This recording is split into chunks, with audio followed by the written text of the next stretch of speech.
Ramogi TV. Jokuny mula e kaunti ma Kisumu kwedo chike ma piny owacho keto ahinya mag mayo gi lesen ka giwacho ni piny owacho pok oyango chenro makamago makare ma oyangi e romo mar jokuny mula kod jopur kahawa manobede boma ma Kisumu ka gidwaro ni piny owacho oyang kaka ichiwo negi lesen. Giloso e kinde loso riwruoggi ma otisi ni Solidaridad ma giwacho ni biro dhi konyogi bero sektano koting'o bero lwasi makare mar ohala.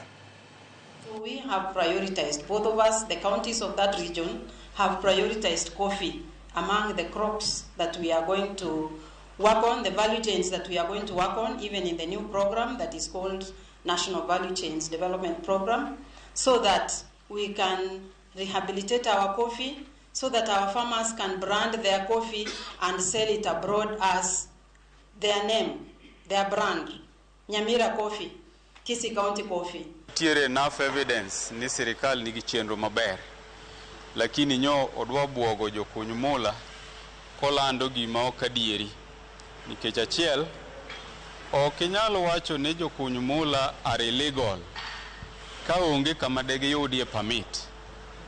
Permit giyudo kokalo kuom artisanal mining committee ma minister mochung' ne that ministry ema nyocha olando ni gin gi chenro